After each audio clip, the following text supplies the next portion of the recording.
Principle 5, specially designed instruction is individualized. My name is Kara Wilmot.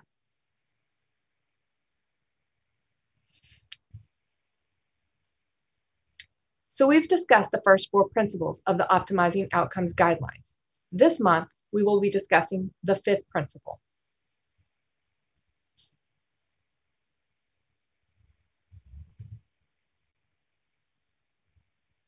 Specially designed instruction is individualized. I love this drawing of a cookie sheet filled where no 2 gingerbread people cookies are the same. The caption reads, "No cookie cutters needed." And this illustrates this month's topic because nothing in the IEP should be included just because the student is deaf or hard of hearing or any other exceptionality. Including anything in an IEP should be because the data drives the intervention, accommodation, or service. As professionals, we start the process by being knowledgeable of the scientific research based upon general education best practices, as well as those for students who are deaf and hard of hearing. This is why we have a team at the meeting, which includes the general education teacher, the teacher of the deaf, possibly the ESE teacher, and the speech and language pathologist. Together, we look at the research to guide the team and what they will try while going through the process of multi-tiered systems of support, MTSS, to determine what targeted support to provide students who are deaf and hard of hearing in the area or areas that they are struggling. We need to provide support for the whole child. We are charged to write an individualized education plan. Why do students need an IEP? Because the child requires specially designed instruction in addition to general education instruction in order to achieve the general education standards.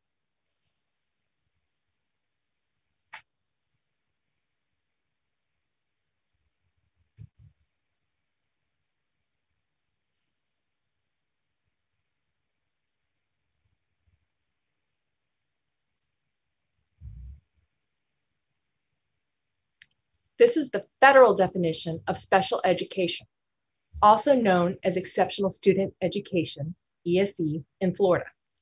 Specially designed instruction, also called SDI, is what makes exceptional student education different than a 504 or general education intervention.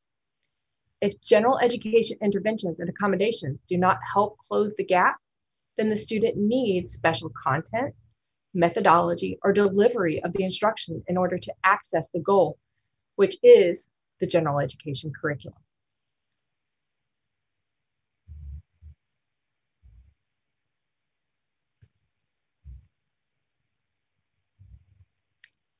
Deaf and hard of hearing is a low incidence population that requires highly specialized, yes, sometimes even expensive support. Many professionals at all levels of education have limited experiences with children who are deaf and hard of hearing.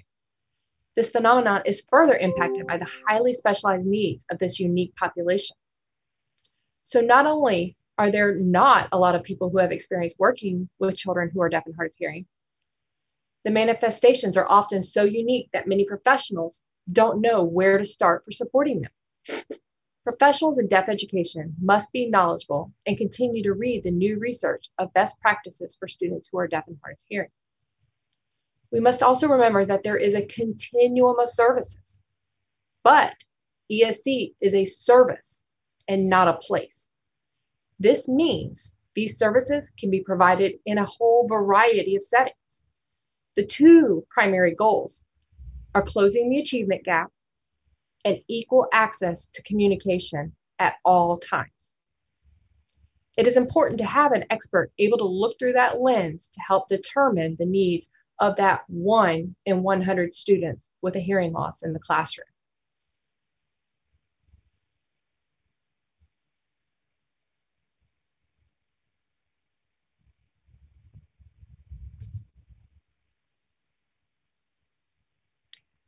Teachers of the deaf and hard of hearing often write goals to address academics such as literacy and mathematics in the curriculum and learning domain.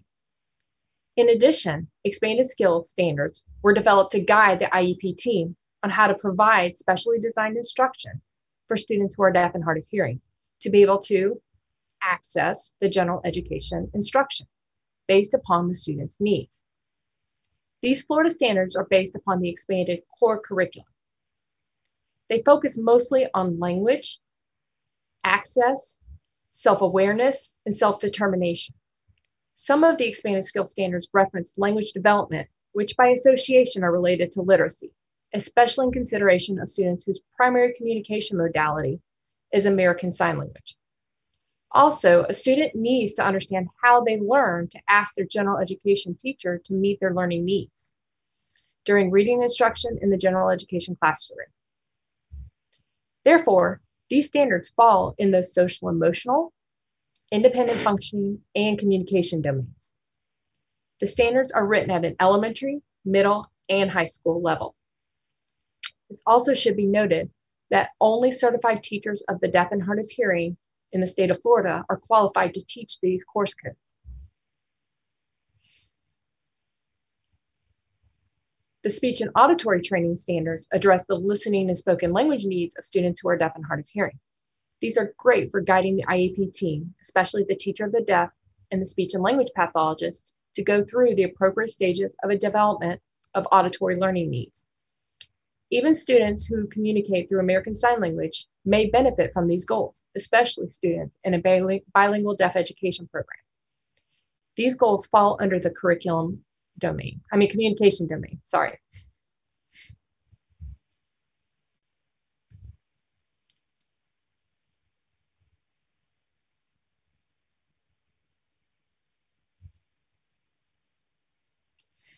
The IEP team must ensure that they have considered and ensured a free and appropriate public education. One thing of an important note is that an appropriate education, one part of it is that all communication is accessible at the same time as the student's peers. We need to draft annual goals that align with Florida's best content standards for the grade level in which the child is enrolled. This does not mean that we're copying grade level standards as the annual goal. This is different than what regular education peers are expected to do. Indicate the type, frequency, and duration of specially designed instruction. If they don't need specially designed instruction, then they should not have an IEP. They can be serviced with a 504 plan if they still need accommodations.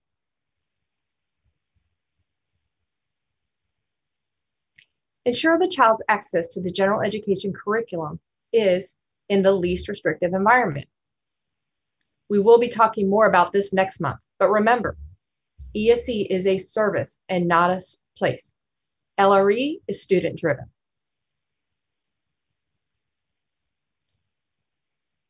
We also need to consider and address necessary supports and services.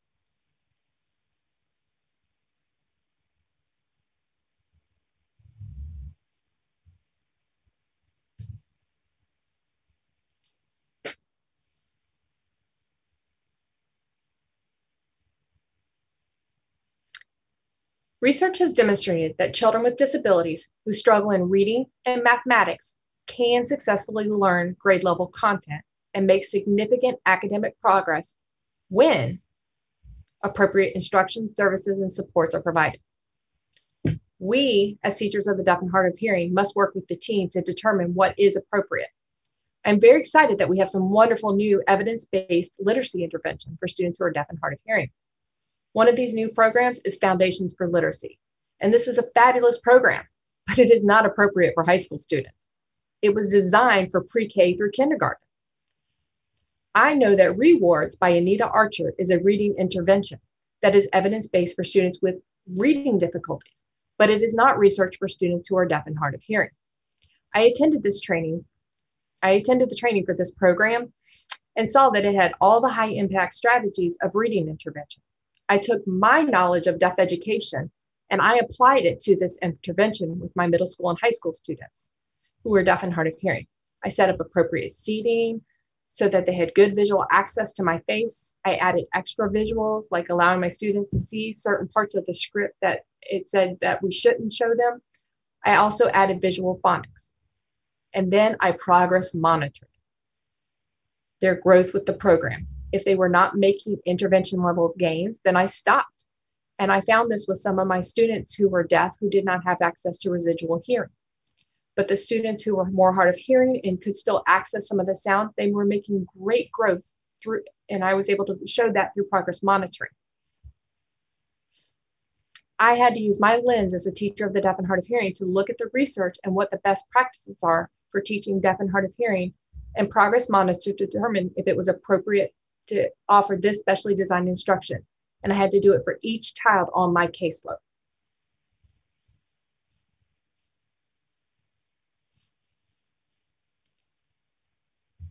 Specially designed instruction is more than just content. It's also their accommodations and support. Early in my career, I added to all my students' IEPs that they would sit in the front of the room because I was told that's the accommodation that all students who are deaf and hard of hearing could get. I took the Standing Up for Me training, which I highly recommend. And during one of the lessons that I had learned from the program was on accommodation. And we were completing a chart where the student listed their accommodation, where they used it, and why. I had my student write down her accommodation for sitting in the front of the room. And then I said, now tell me why you sit in the front of the room. And here comes the shocker. She turned to me and she goes, I don't sit in the front of the room. I don't like to sit in the front of the room. And then she explained why she likes to sit actually 3 rows back on the left side of the room. Although she had a bilateral loss, she heard better in her right ear. So by sitting on the left side, she could hear better out of the right side and also could turn and stand for different group conversations in the room.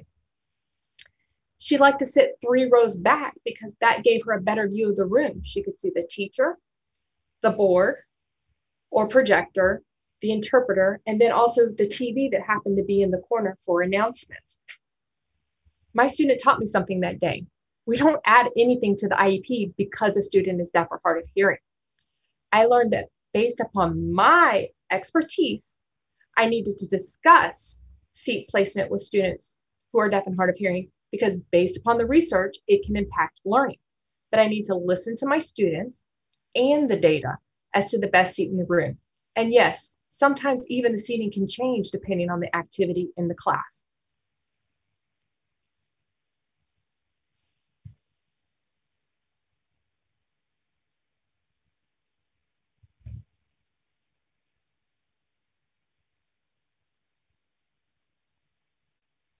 Although this describes reading research, it actually applies whenever we identify a gap, whether that be language, self-determination, self-advocacy, math, social emotional learning, like making friends.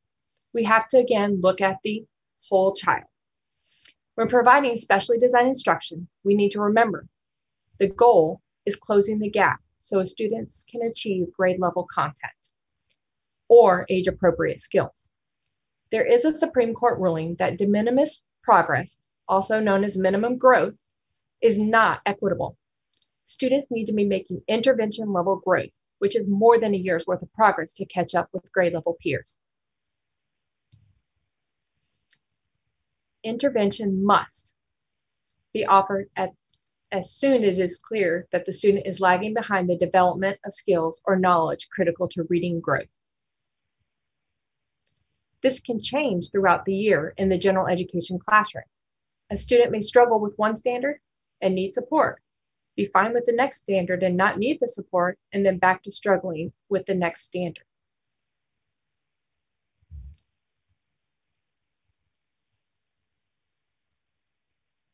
Interventions significantly increase the intensity of instruction and practice, which is accomplished by primarily increasing instructional time or reducing size of the instructional group, or doing both. I recently went to a training offered by the University of Florida Literacy Institute, and they said the only difference between reading instruction and reading intervention is really the intensity and the time. Both must be provided by a highly trained professional using evidence-based research. But some students need more practice and support or a different evidence-based strategy, which can only be provided through intervention time.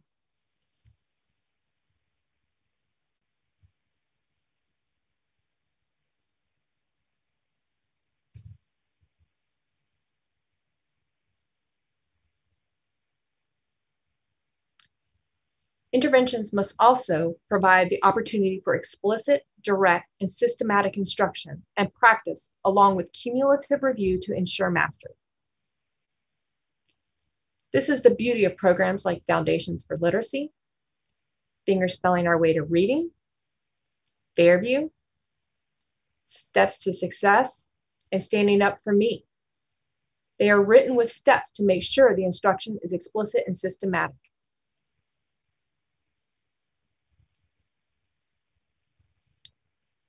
Interventions must provide skillful instruction, including good error correction procedures, along with many opportunities for immediate positive feedback and reward.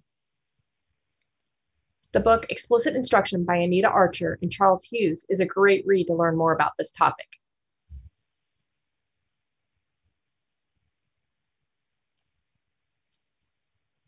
Interventions must be guided by and responsive to data on student progress. Anybody know what this is? Yes, progress monitoring. And we did a TA Live on this last school year, as well as a tech notes on this topic. So please go back and check those out to learn more about that.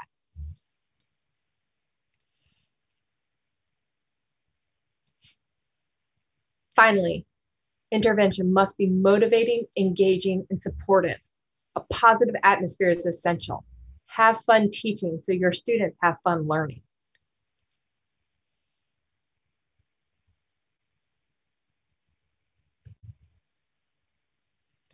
So now we're getting ready for the best part of this presentation. I want to give a warm welcome to our fabulous panel of experts. First, we will have Tracy Clark, and she is an itinerant teacher of the deaf and hard of hearing in St. Johns County Public Schools, with more than 20 years of experience working with all ages and communication modalities. She's a team leader in St. John's Deaf Hard of Hearing program, and she's also been trained in 5 of the evidence-based literacy strategies for students who are deaf and hard of hearing. Then we'll hear from Emily Parr, and she's an itinerant teacher in Orange County Public Schools working with students from babies through secondary. But her primary focus is on providing specialized instruction in auditory skills for students in elementary total communication program. She is trained in 3 of the evidence-based literacy practices for students who are deaf and hard of hearing. Then we will hear from Krista Phelps, and she's been a teacher of the deaf and hard of hearing in Seminole County for over 29 years. She works with elementary age children in a total communication classroom, and she's trained in 4 of the evidence-based literacy strategies for students who are deaf and hard of hearing. And in addition, she's also a trainer for 2 of them, Visual Phonics and Fingerspelling Our Way to Reading.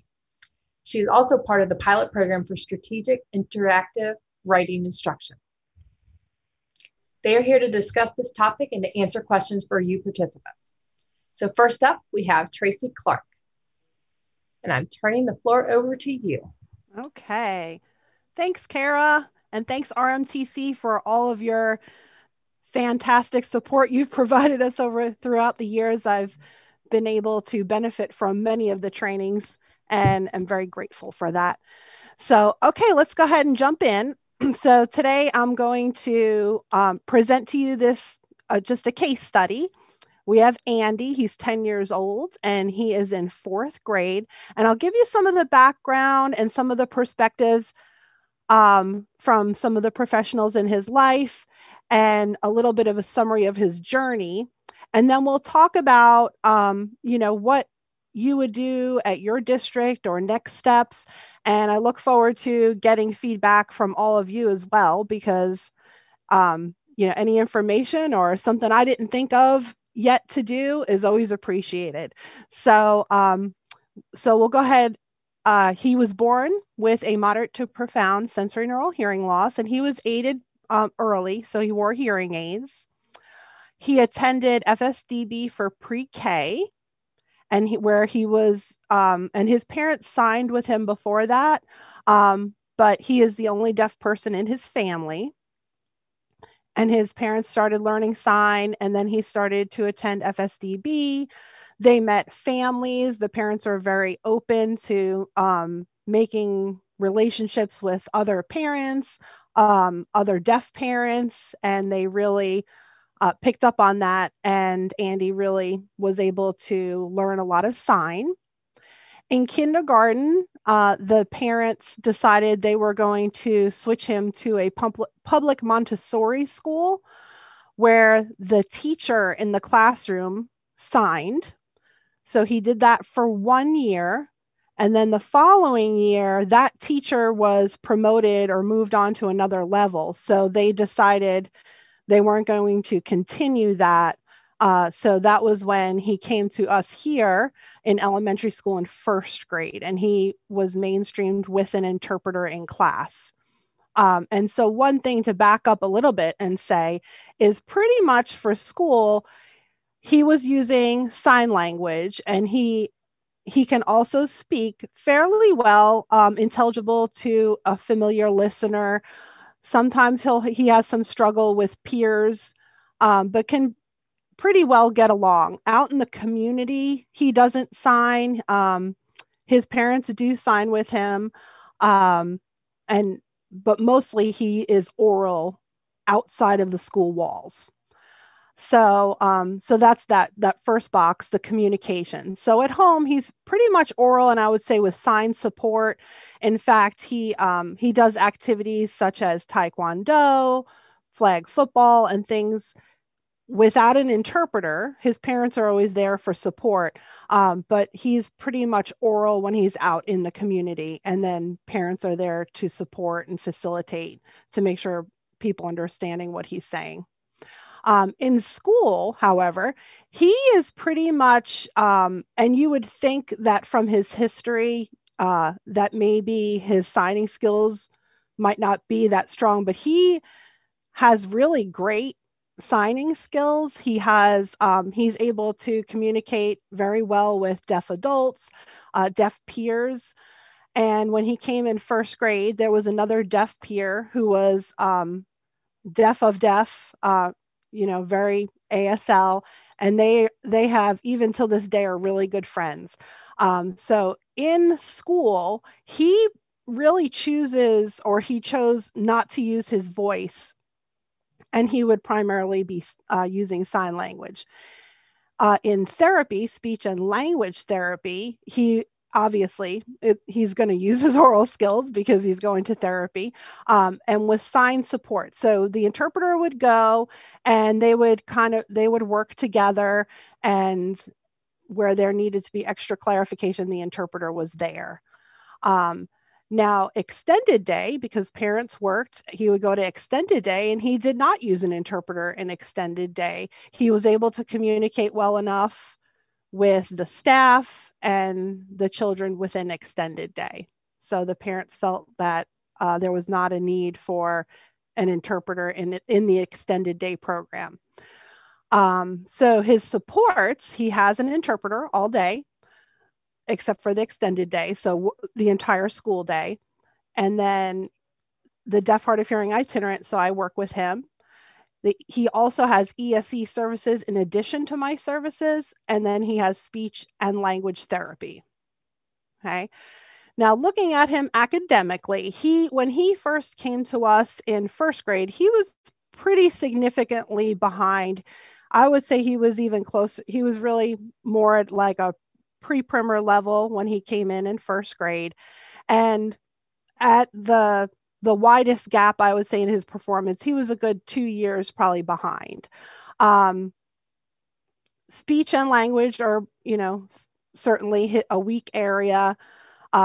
Finding all those language gaps, the vocabulary, things like that. His reading for iReady Fall. So with the use of many of the interventions that we've been trained with, visual phonics, Fairview, all those things, we've been able to close the gap slowly over time. And then his iReady Fall of 2020 third grade assessment, he was at about 1 year behind. So writing continues to be a struggle. And then social, he can communicate with peers, but definitely prefers to communicate with deaf peers. And in a mainstream environment, though he had the benefit of having another peer in his class that was also deaf, that's not always the case. So he definitely does have some struggles with communicating with hearing peers within his environment. His strengths, there's a lot of strengths. So I just put it in relation to his academics. He's right on grade level with math. He has that excellent math sense, and he really excels in that area. So then we came to this year, and we had a little bit of a plot twist where in December he received his first cochlear implant. So looking at the specially designed instruction, even though his IEP wasn't due yet, of course, we need to now really look at the IEP and dive in and make sure, is our perspective changing? Is our approach going to change? Certainly not that we're looking at a complete, it's going to happen right now shift and everything. But as the parents decided to do this, we wanted to work with them, make sure all of us had the same goals in mind, and we were all working toward the same expectations. So just to give you a little bit about some of the expectations, and then I'm going to open it up to everybody for comments and what you think and what you might do. And then I'll let you know more specific on his plan, what we've done so far. So expectations, when he started along the implant journey, they now have a private Lissel's therapist that they work with once a week. And so her expectation for him in school was that he would speak for himself. So expressively, he would speak for himself and only use the interpreter when absolutely necessary. And then, of course, the receptive part, he would need the interpreter. But she was really wanting him to speak for himself throughout 100% of the school day. The parents were on board with that, but also when we all sat around the table, because we just wanted to make sure that this was, we weren't pushing him too far too fast, because we also had that social part where he really was more, I really only want to communicate with my deaf friends, and he wasn't as comfortable with the hearing students. And all along, he's insisted on being voice off, signing only in the classroom. So to now sit there and demand, well, now we're going to, speak only and then sign support, we have to look at that and make sure that we have a slow transition. So really looking at designing that, the instruction, not only in how to do that and his speech and language skills and his academics, but also keeping in mind that social piece, because that was something that I kept going back to with how he identified, and that we didn't want to make it to where he was uncomfortable or didn't feel successful. So parents were definitely almost, I think, relieved a little bit when we all sat down and spoke and got a good plan together for that. And then the student, so I already touched on that. So his expectation is, I think he was very excited to get his implant. He was excited to talk to anyone who wanted to talk about his implant, and he would explain it. And he's doing really well with it. But his expectation was not that it wasn't really going to change. He really wanted to continue the voice off and signing within school. So so I'll kind of stop there, and I could talk more on the next slide in terms of what we did. But if I could open it up to anyone that could throw a comment, and I guess we're going to be in the Q, or would we be in the chat or the Q&A, Kara? They can just throw it in the chat. In the chat. Okay.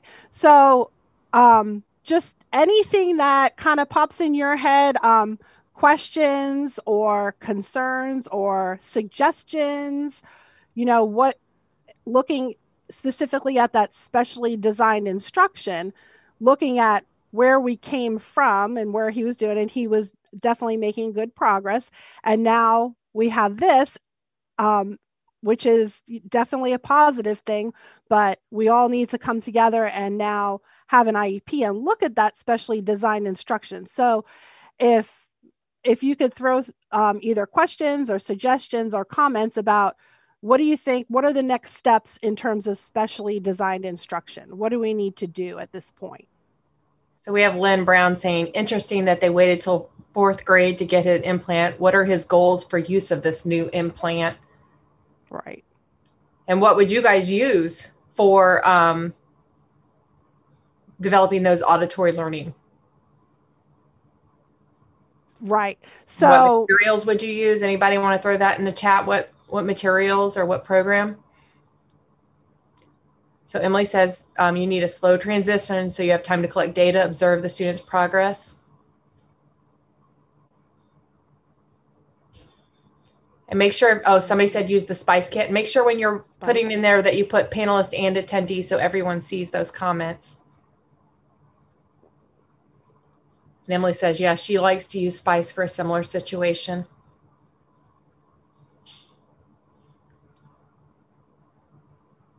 And then there's a question, Spice or Spice for Life? You could actually use both together, correct? One's more of an assessment and one's more of an instructional tool, if I remember right. Yeah, Kimberly said both.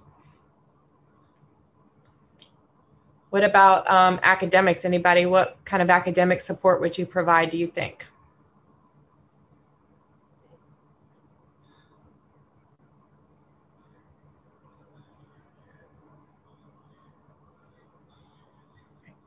So it looks like the comments have kind of slowed down, so I'll go ahead and I'll flip it so you can share what you did. Sounds good. Great.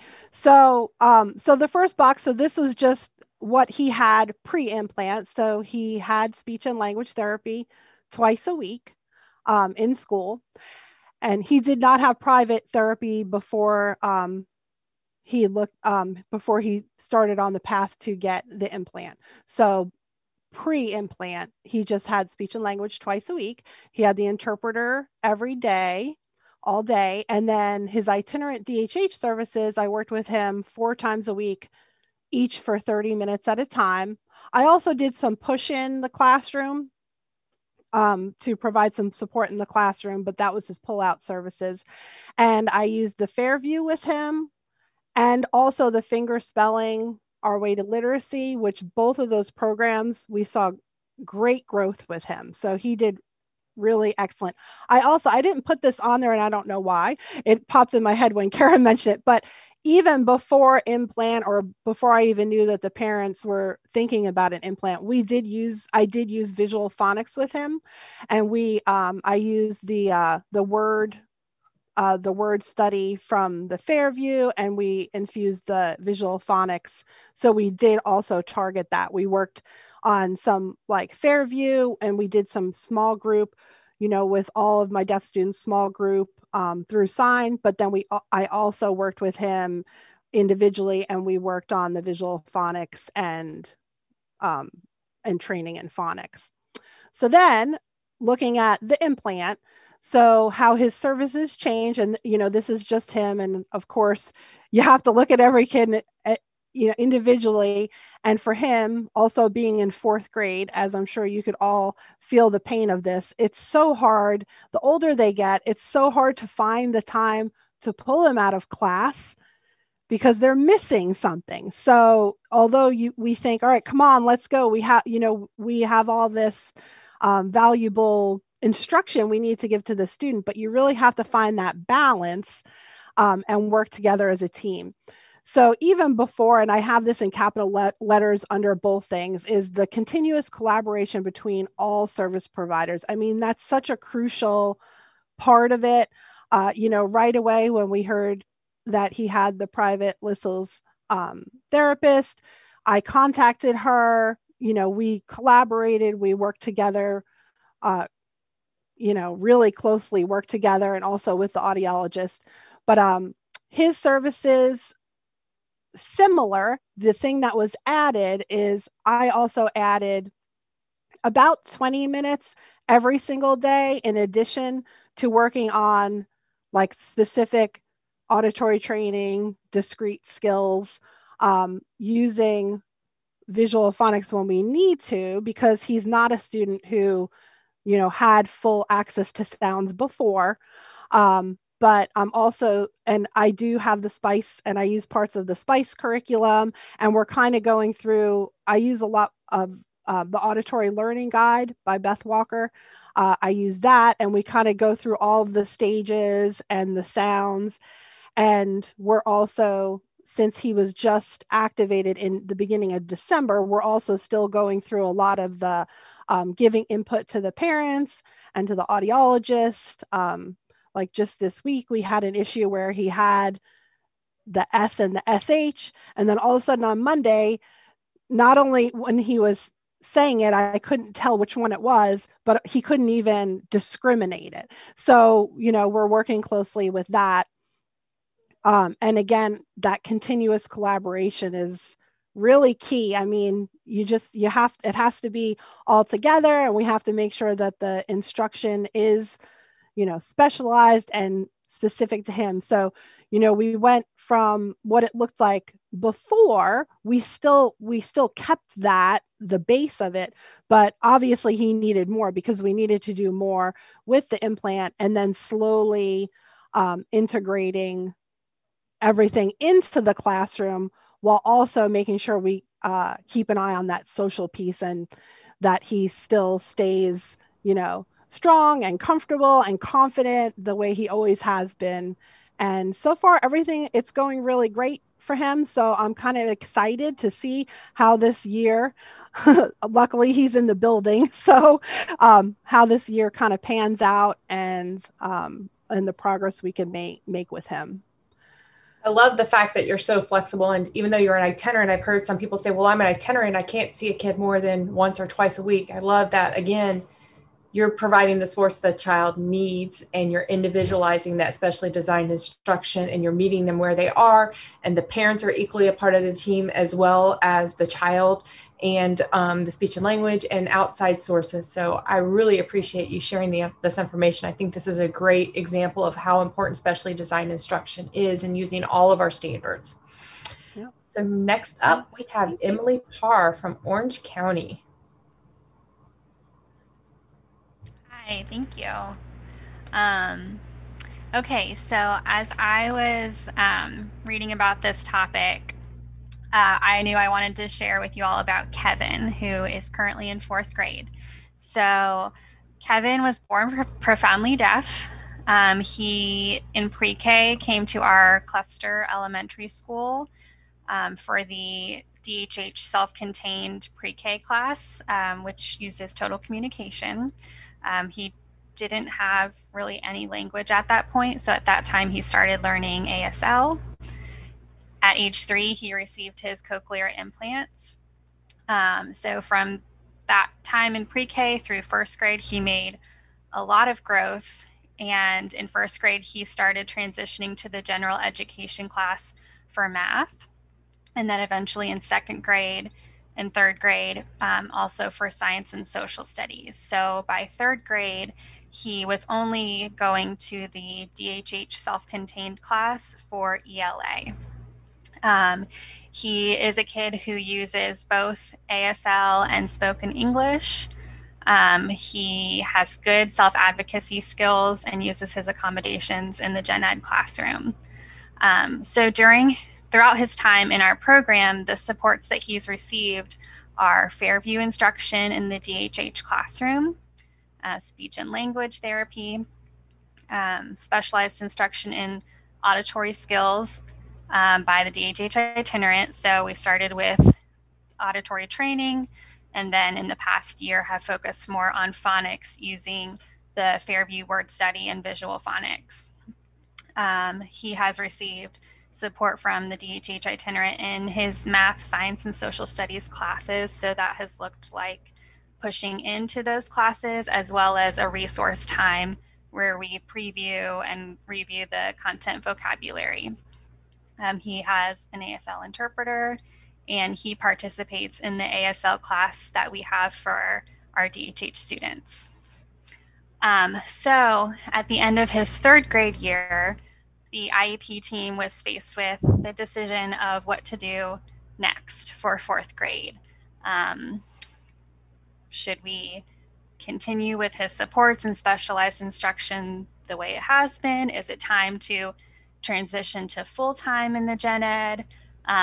We knew he still needed support, but there were a lot of different ideas on the table of what that should look like. Should it be in the DHH classroom? Should it be from an ESE teacher? So we really had to work together as a team to have that conversation. So his ELA data was a big piece of that.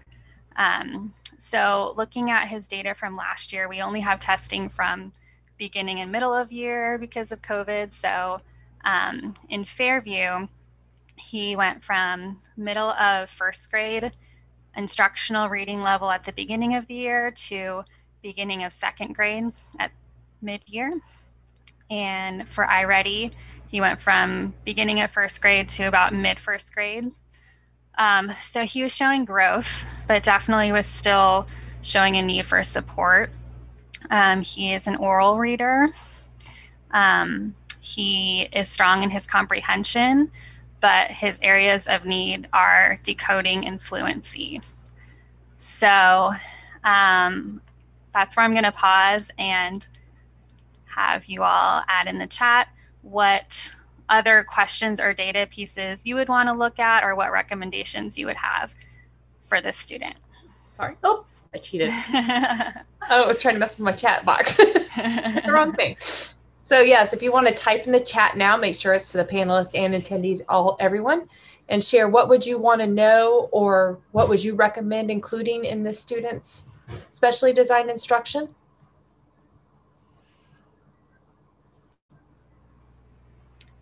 Yes, to the comment about the ASL class. Was it PE or, I want to say PE, or was it music that they subbed? I think they're opting out of PE. Out of PE, because I think that was the only one they were allowed to. And yeah, but just one day a week. 1 day a week, they can opt out of PE to attend that. And they took a lot of time to plan those based upon the standards from Gallaudet and writing those lesson plans and working with it. Yes. We don't have anyone adding to the chat, so we'll go ahead and flip it then. Repeated. Tracy said repeated reading to develop his fluency. Now we got something. We had to wait a minute. So increase some repeated reading, develop fluency, and then Pam Fisher says, are you using IXL with him? And we did use some IXL. I know he definitely used it during ESY. Yes. Well, side note for NSRC, you can get it free for Florida students, IXL, kindergarten through 12th grade. You just have to email them. Let us know if you need that link. All right, we'll go ahead and flip. So after just a lot of discussion with the team, Nina said great listening tasks in IXL. Yes. And I did use IXL with him some during distance learning last year.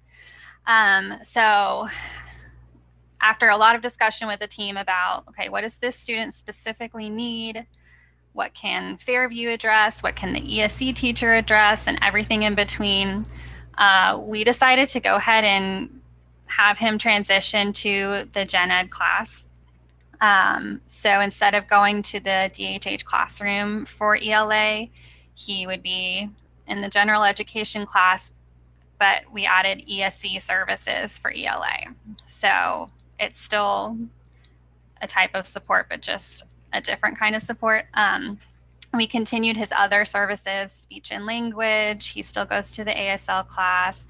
He still gets the DHH itinerant support, but now the itinerant also pushes into ELA time and his interpreter. For me, I was the one focusing more on his auditory skills. And like I mentioned, I was focusing a lot on phonics with him. And I saw him a couple times a week. But after he transitioned, he was put into a small group for phonics intervention in his class. And they actually use an Anita Archer program. I know Kara mentioned her, called Phonics for Reading. And he's getting that every day. So I decided to put him on consultation for auditory skills so that I could meet with that teacher, give her strategies for working with him, and just continue to monitor and make sure he's acquiring those skills. So that's what he has been doing so far this year. And now that we're in the middle of the year, we're seeing really good things. His reading scores increased from grade 2 to grade 3 from beginning to middle of year based on iReady. He's getting A's and B's. He got a high B in ELA this past report card. And he is socializing with his peers. He's chatting with them. He's playing with them at recess so nicely, and is just really thriving and continuing to use his self-advocacy skills. So it's been really exciting to see that growth. I saw a couple other comments pop up. Yeah, I was just going to read that. I was giving you a chance to finish. So Lynn Brown said, decoding weakness, what does this due to? Is it phonics issue or vocabulary? What's the challenge with that? Yeah, I think just he hadn't had a lot of direct instruction in it because he was catching up for so long on all these other skills and developing his auditory skills. It's really been more in the past year or two that he's really started to use his speech and his listening. So I think it's just a matter of catching up and having that direct instruction and that opportunity to learn those skills. And I love that you guys are trying the interventions in the classroom first. We always try our gen ed classroom interventions, and reading, Phonics for Reading is a beautiful program for students who are deaf and hard of hearing. I used it actually for years when I was an itinerant teacher and paired it with visual phonics. So I love that the gen ed teachers are using it because it's not just for students who are deaf and hard of hearing or in ESE. It can be for any student. And it has a little bit of reading comprehension so they can get that. And then that can leave you more time to focus on vocabulary and some of the other concepts. And I found a nice little thing that helped with it was that it actually improved my students' speech when they got that really direct, explicit phonics and phonemic awareness too, especially with the kids getting newly implanted. So yeah, great. We have a few kids who have made that transition to full-time in the general education this year, and they're all getting that intervention. So it's been really interesting for me to see that. And I love our new BEST standards really are addressing that we need to be providing intervention when they don't get the phonics and phonemic awareness in K through second. And they say we should even address it all the way up into middle school and high school. So thank you, Emily. This was really great information. Thank you so much. Oh, I had one more question. Teach your child to read in 100 easy lessons from Nina. Have you used that with this kiddo? Not with him, but with some of my other students, I am using it this year. And that's another one. So Anita Archer studied under Siegfried Engelman, who wrote Teach Your Child to Read in 100. So she's using those practices in her book that are based on the ones from Teach Your Child. All right. So next we are going to welcome Krista Phelps. Oh, let me flip it too. There we go. Okay. Hi, everybody. It's nice to be here with you all. I want to talk to you about Anthony, who was a little boy who was profoundly deaf and adopted from China. He lived in an orphanage until the age of 7 and lived in a crib until he was age of 7 and had no language at all whatsoever, no communication in Chinese or any kind of language. He, as a matter of fact, before he was adopted by the white American family with 2 high school students, he had a 6th appendage, like a 6th finger, and that was removed. And they left him with not a thumb, not the oppositional thumb, but like another finger. So they removed the wrong part, which has been an interesting course for him as well. And he's had lots of medical issues. He didn't even get hearing aids until right before he was adopted. Has had a lot of issues with bone growth and bowel control. So he was adopted the summer before kindergarten. And when he came to school, it was the first time then that he was learning anything about school. He was riding a bike. He had absolutely he was riding the bus. He had absolutely no communication. So he was learning about rules and how to follow rules and not just crying to get whatever you want. And he was learning to develop some language. He had many absences due to his medical issues. Even when they brought him here from China, they were still working on some of the things that still doing some of the bowel repairs and things like that. So he didn't really have any bowel control. So that was another problem, because he would just have a bowel movement in the middle of class and he didn't know it. And it was very bad. And he didn't like having rules or having to come to school or doing work. So he spent a lot of time under the table crying in the room next door. But he did begin to learn to write and count and kind of learn an alphabet. Not a whole lot that first year, because it was the first time that he was exposed to language. So, just taking it all in. By first grade, he was in my room by first grade, and he still didn't have a lot of language. He really didn't have a way to tell you what he needed. His bowel movements were a little bit under control, a little bit more under control. He was more used to a school routine and developing a little bit of language, but he really was, though we were working on academics with him, we really had to develop language. He wasn't ready for academics. And so one thing that we did was we would provide him pictures, and he would develop his own picture dictionary. And we would teach him the signs to the pictures that he put in this notebook, and then he would take it home and practice it with his parents every day. And that really helped to develop language in him. It was a great resource for him. So by the time he went into second grade, he was now 9, right? He had more language. He was continuing with that ASL book. He had more language, and so was a little bit more successful with academics. We did start mainstreaming him in science to get him exposed to more to hearing students and to some science experiments and hands-on activities that they were doing in class.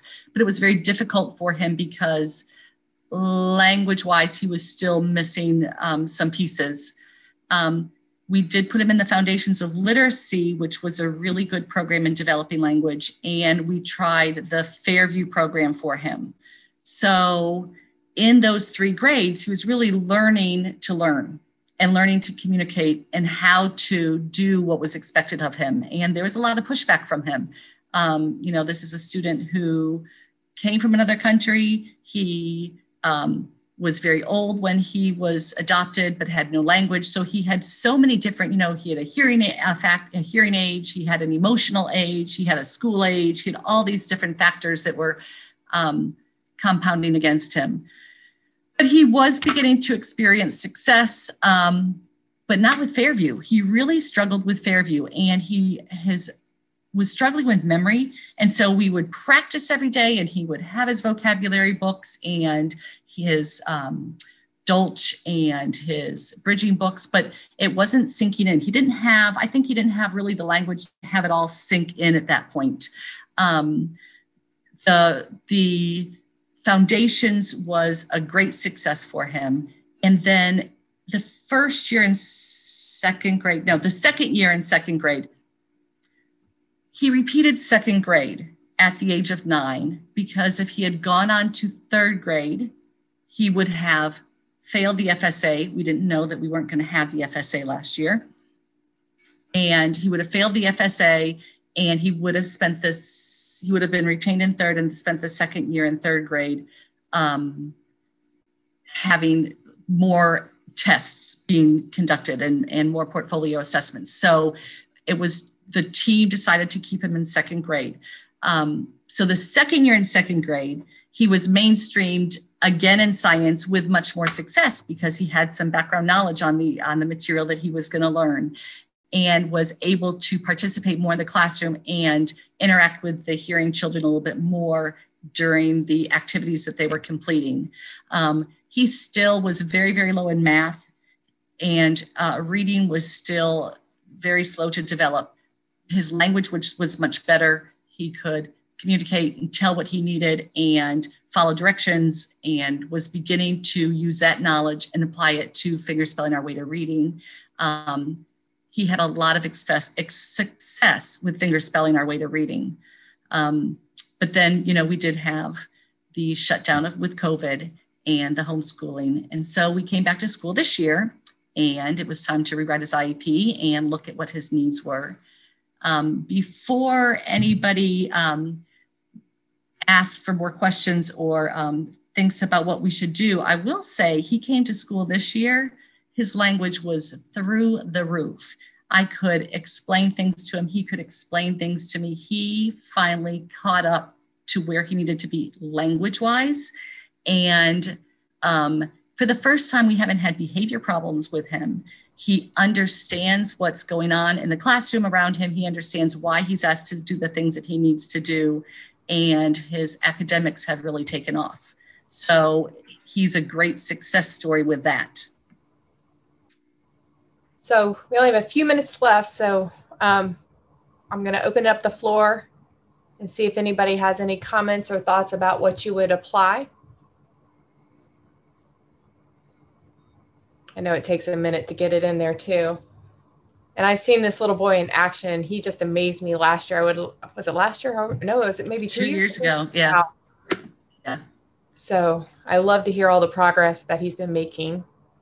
Well, and if people are wanting to add anything, so he did the foundations of literacy when he was in first grade, and he was in Fairview in first grade. Although I discontinued the Fairview, he wasn't learning the vocabulary, so nothing was sticking, and it was time to stop that and move on from Fairview. Using your progress monitoring, and that's exactly what we want. And sometimes students aren't ready, and even Fairview even says if they don't meet these certain criteria, they're not ready. But it's okay that you put that aside, apply to a different one, and now if you need to, you can always come back. I love that. I mean, that's why we use our progress monitoring data. So I don't see any comments, so I'll go ahead and flip to the next one. So if you want to share that. Oh, wonderful progress. How exciting that he's finally ready to learn. What do you attribute to his extensive growth over the summer?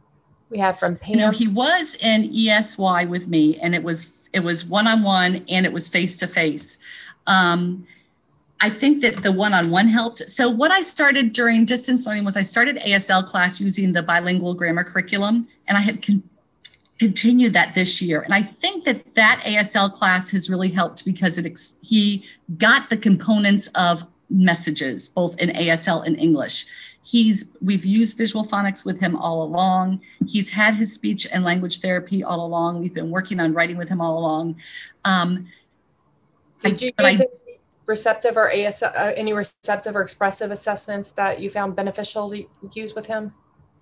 The problem was that we were, with that COVID, that testing went out of the window, right? So just looking at, we went back to the beginning of that bilingual grammar curriculum because he needed, as he was writing last year, he was able to tell complete thoughts, but he didn't understand the components he needed. So we needed to go back to what's a complete thought, what's a complete message, and what are these components, what are they called, and how do you put them together?